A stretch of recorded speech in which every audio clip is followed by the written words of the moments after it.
Hi everyone. This is my final project or presentation, and the project that I work on is a movie called "You Are the Apple in My Eye."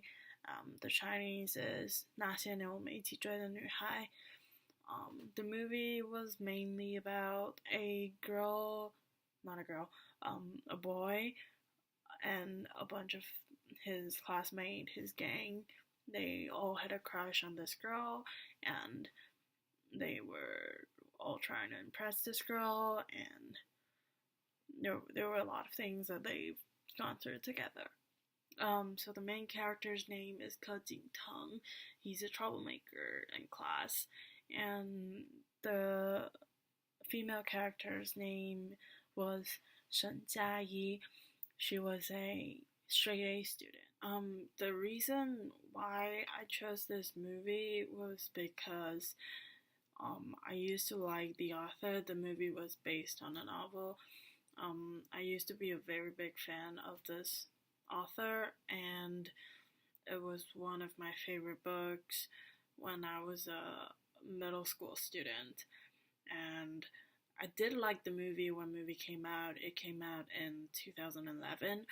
I did like it because it stuck to the original novel, and it stuck to the original novel, and it just kind of brought out a lot of memories when I was in high school and middle school.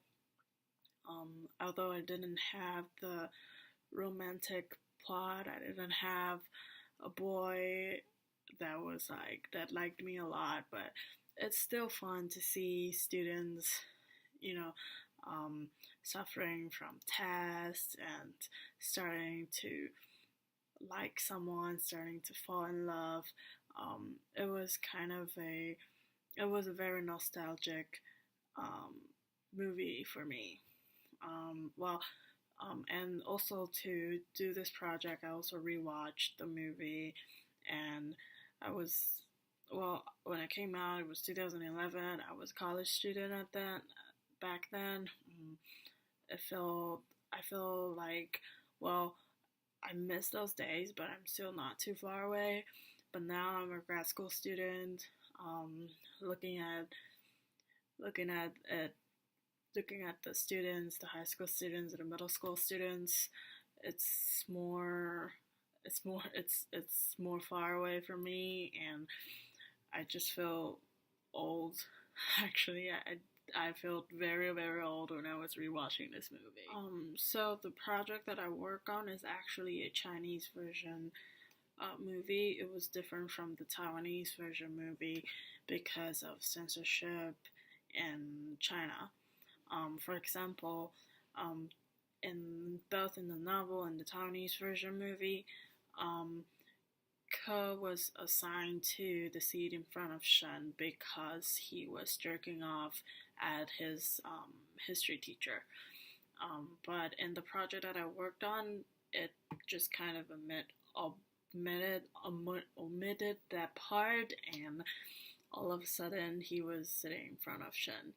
But and I think that's a pity because the book was pretty funny because there were a lot of weird stuff that high school students do, like cussing a lot, jerking off a lot, and because of the censorship,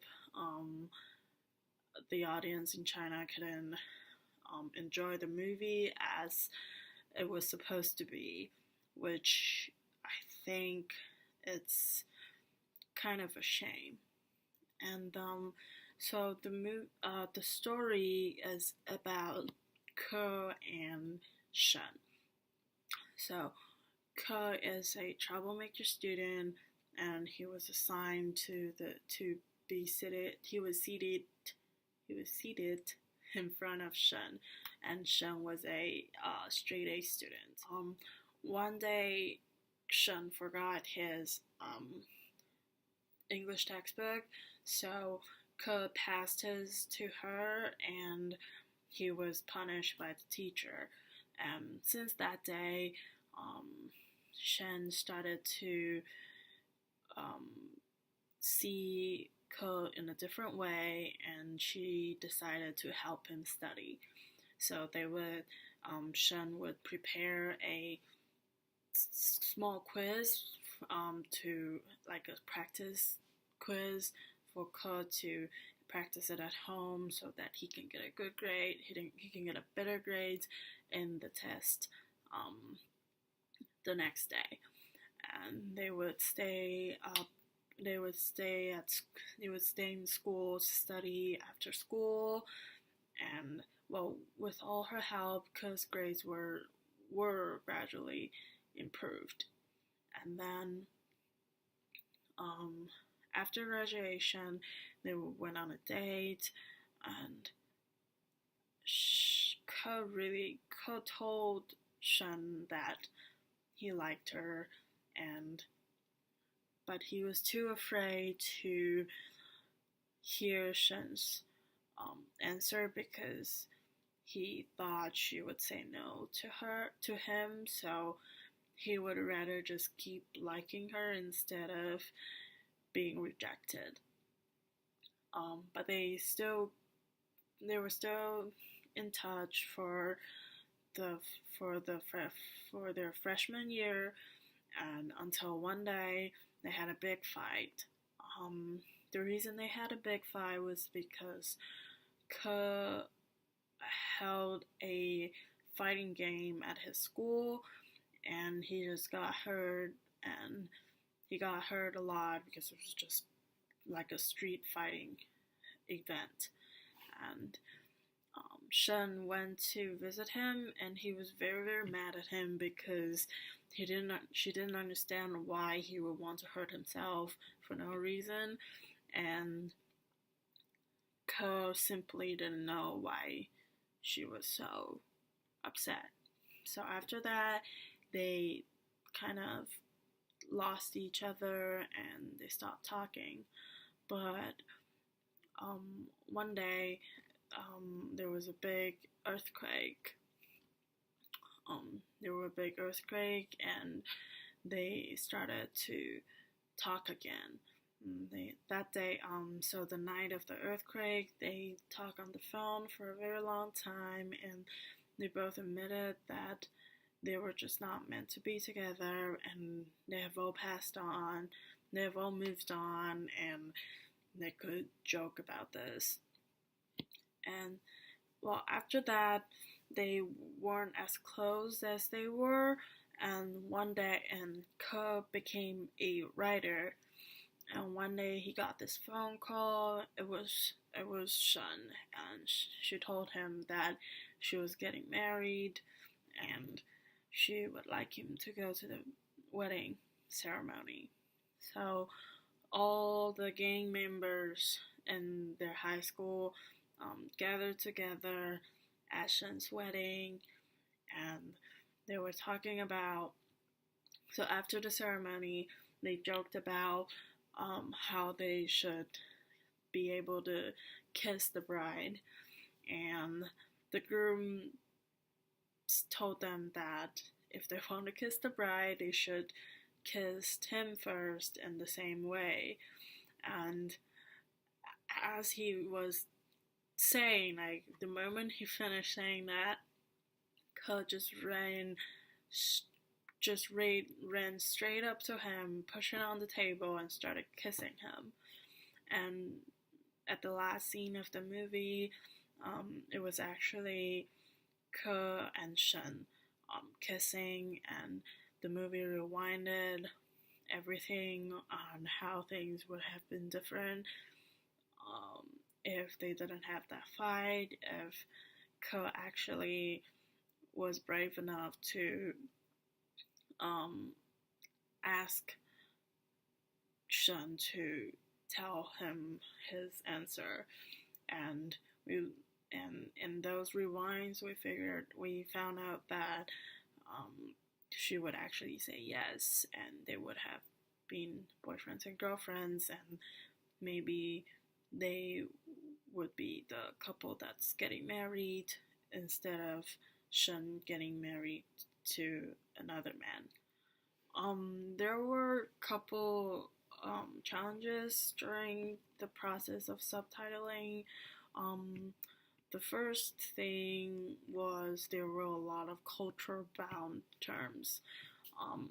For instance, a couple singers' name were mentioned, and it was pretty. I mean, it wasn't hard to translate those names because I just kind of translate them in a romanized way. Just romanized their name's pronunciation, but there was especially a singer whose name is Zhang Yushen. He was a very well-known and well-respected Taiwanese singer, and he died from a car accident. So in the line in one of the opening of the movie, Ke was telling us how long ago 1994 was, and one of his lines was 当时张雨生的歌声还在. So it was Yushen Zhang was still alive. I mean, if directly translated, it was when Yushen Zhang's voice was still heard on the television. And for every Taiwanese, they would have understand what the connotation of this line means because it was very well known, and it was a big thing when he died from an accident, and for everyone it seemed like a long time ago because people wanted to keep on listening to him. They wish they could have he was still alive so we can listen to his music, but he died. But for non-Chinese speaker or non-Taiwanese, it would be really hard for people to actually feel that kind of feeling or understand the connotation of this line. So for this line in particular, I put a little note on top of the screens, just explaining that Zhang Yushen is a well-respected singer in Taiwan. Just to give the audience a little bit information, although I know it's probably impossible for them to feel the same way as any Taiwanese audience, but at least they know that this singer is a well-respected singer, and maybe in their mind they could convert it to someone else, like maybe some well-respected singers in the United States or even other countries. Yeah, and because I had to put this little note on top of the screen, I had to shrink down the subtitle of this line, 张雨生的歌声还在. So it was supposed to be Zhang Yushen Zhang's voice was still heard on the TV, which was 8 words, and so I shrunk it down to Yushen Zhang was still alive. I shrunk it down to 5 words so that the audience have enough time to read the subtitle and the little note on top of the screen. The second challenge was, the second cultural bounded line was 训导处报告3年2班周杰伦马上到训导处来. This was, well, for anyone, it's just a announcement. So the direct translation would be announcement from Student Fair Office on Jielun Zhou from grade 3 class 2 come to Student Affair Office right now. While I was saying this, you guys might think that, oh, this is just an announcement, but it was actually not. It was, so Zhou Jielun is, his official English name is Jay Chou. He is a very, very famous Taiwanese singer, and in one of his songs, the opening of the song was actually this line. It's actually the announcement.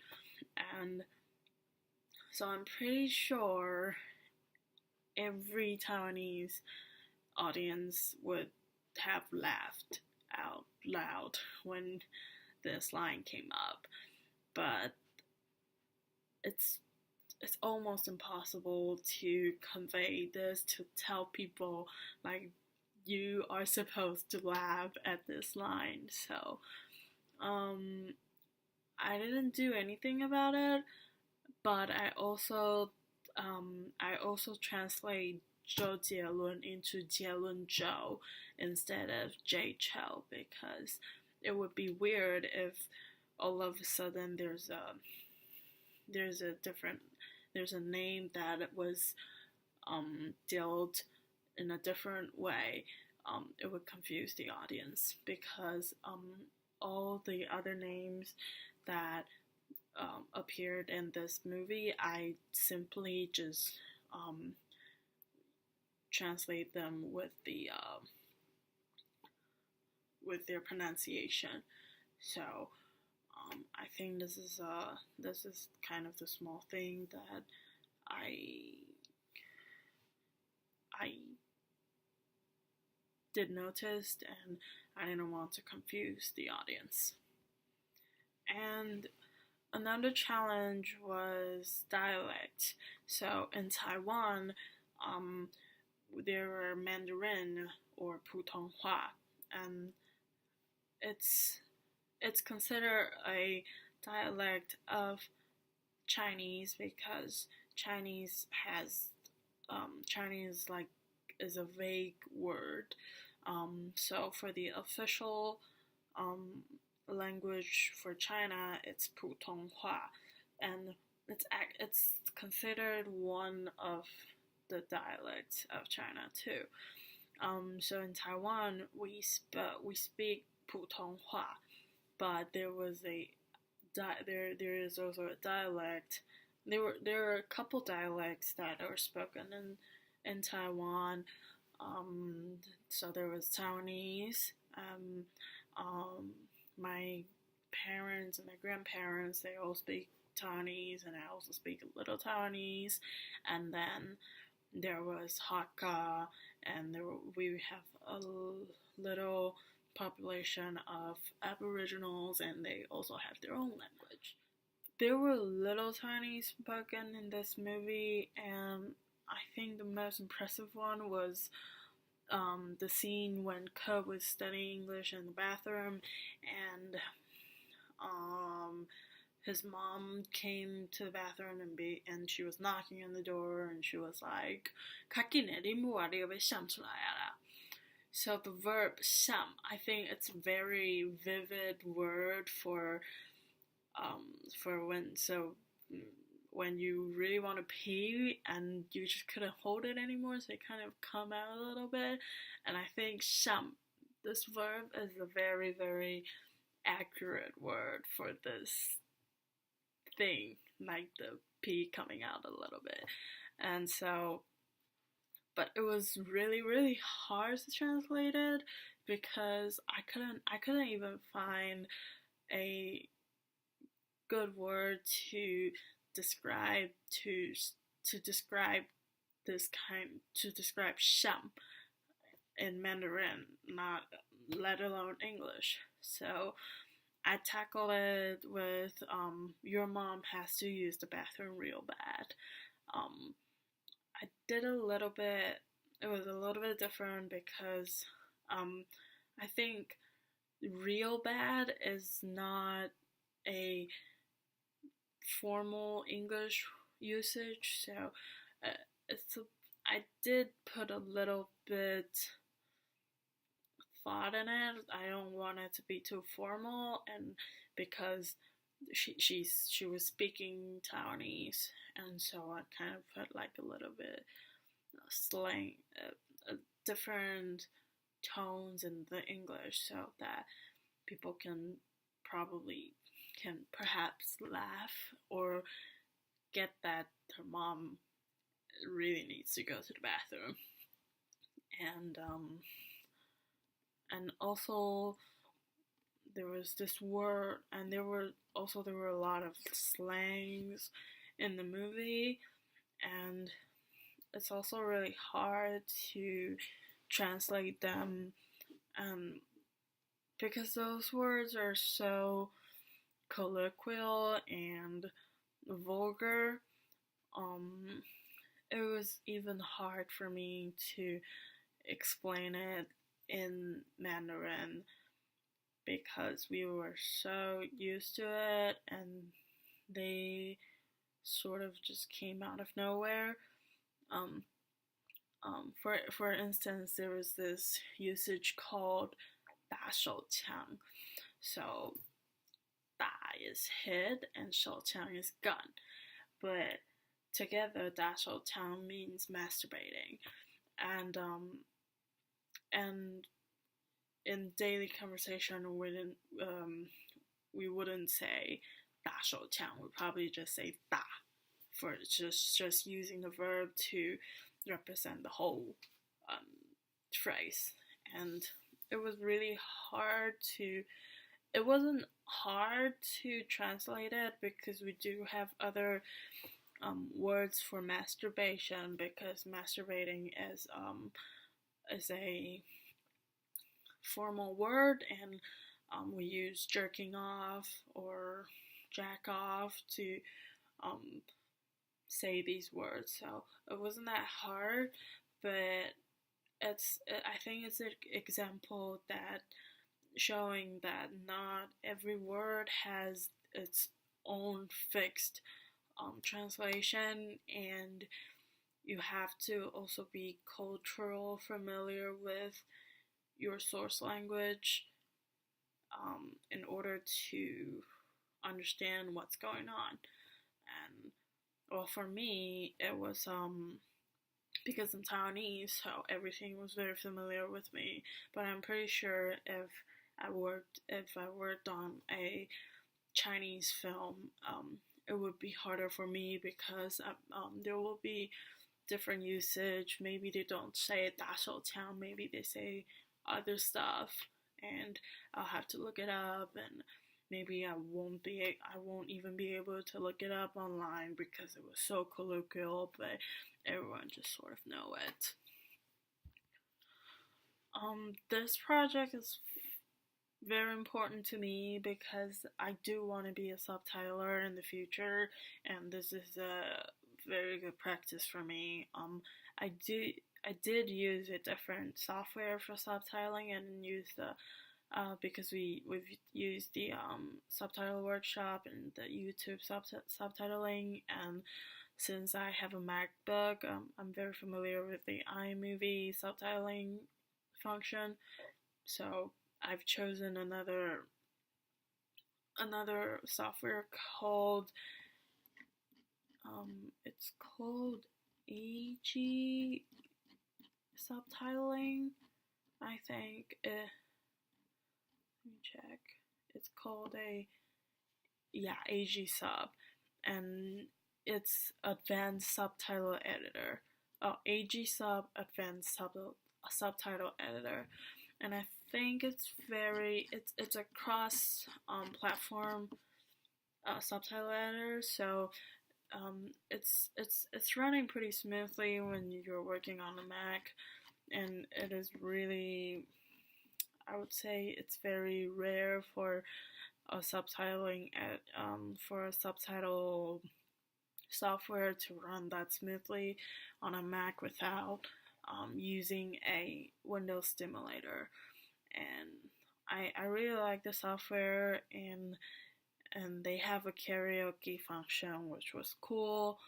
Although I didn't use it this time, but I'm pretty sure I'll have a chance to use it in the future. And in this project, I come to appreciate translators' work more and more. Not just subtitles, but translators and all, because I grew up with subtitles, and sometimes they were bad, sometimes they were good, but I remember when I first came to the US, all the movies subtitles were gone, and I remember the first movie I saw was Fantastic Beasts and how to get them and where to get them, and I was waiting for the subtitles to come out, but they never came out, and it was kind of hard for me to sort of get into the movie to kind of and really enjoy the movie. It took me a long while to get used to movies without subtitles. I mean, sometimes I would even turn on the closed caption when I'm watching Netflix. Um, so and now I've done couple subtitling work, and I think subtitling is really hard, and you have to really understand the context, and you have to understand the whole movie, and in order for the to make the best word choice, and you also have so many restrictions. You also have to um, be careful with the length, and you don't want your audience to be lost in the subtitles because there were too many words. And well, overall, I think this is a kind of a job that's important but often neglected.